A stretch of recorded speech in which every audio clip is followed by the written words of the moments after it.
hello everyone কি খবৰ আপোনালোকৰ আশা কৰিছো সকলোৱে ভালে আছে আৰু এই ভিডিওটো মোৰ যোৱা মাহৰ 24 তাৰিখৰ অৰ্থাৎ শাওন মাহৰে হয় কিন্তু মোৰ এডিট কৰা হোৱা নাছিল বাবে আপলোড কৰিব পৰা নাছিলো গতিকে ভিডিওটো স্কিপ নকৰাকৈ চাই যাব আৰু আমি গৈছিলো গুৱাহাটীৰ পৰা সুদূৰ নাজিৰালৈ অগ্নিনাভ মন্দিৰ দৰ্শন কৰিবলৈ তাৰ পাছত আমি আটাই হোমষ্টে এটাত গা পা ধুই অগ্নিনাভ মন্দিৰলৈ ৰাওনা হলো আৰু ইফালে টুকুই ই ৰিক্সাতে কাণফুলি পিন্ধি গৈ আছিল নহলে আকৌ আমি হাজুন কাচুন কৰতে সেইফালে বাবাৰ দৰ্শন পাবলৈ বহুত দীঘলীয়া লাইন পাতিব লগা হ'ব পাৰে সেইবাবে মাহতে পুৰা চিঞৰি আছে ঐ ছোৱালীহত হৈছে না নাই তহঁতৰ সঁচাকৈ গাইছ ৰাস্তাৰ পৰা মন্দিৰ ভাগলৈ ইমানে ভক্তগণৰ দীঘলীয়া হাৰি মানে কি কম আপোনালোকক কিন্তু কথা নাই তেওঁৰ দৰ্শন পাবলৈ এইখিনিতো কষ্ট কৰিবই লাগিব আৰু কথাতে কয় নহয় কোনো এটা বস্তু যদি আপুনি মনৰ পৰা বিচাৰে তেনেহলে আপুনি যেনেকৈ নহলেও সেই বস্তুটো পাবই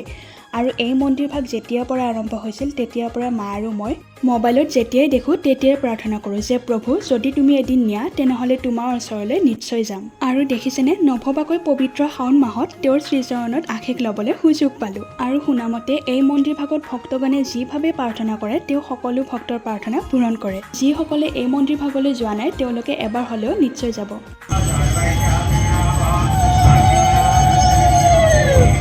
আৰু তাৰ পাছত তাত 10টাৰ পৰা 11টালৈ আৰতি কৰা হয় আৰু তাৰ পাছত এই দীঘলীয়া লাইনৰ অন্ত পেলাই অৱশেষত তেওঁৰ শ্ৰীচৰণত সেৱা ললো আৰু ওলাই আহি তেওঁৰ এই প্ৰসাদ গ্ৰহণ কৰিলো আজিলৈ ইমানেই তেন্তে বাই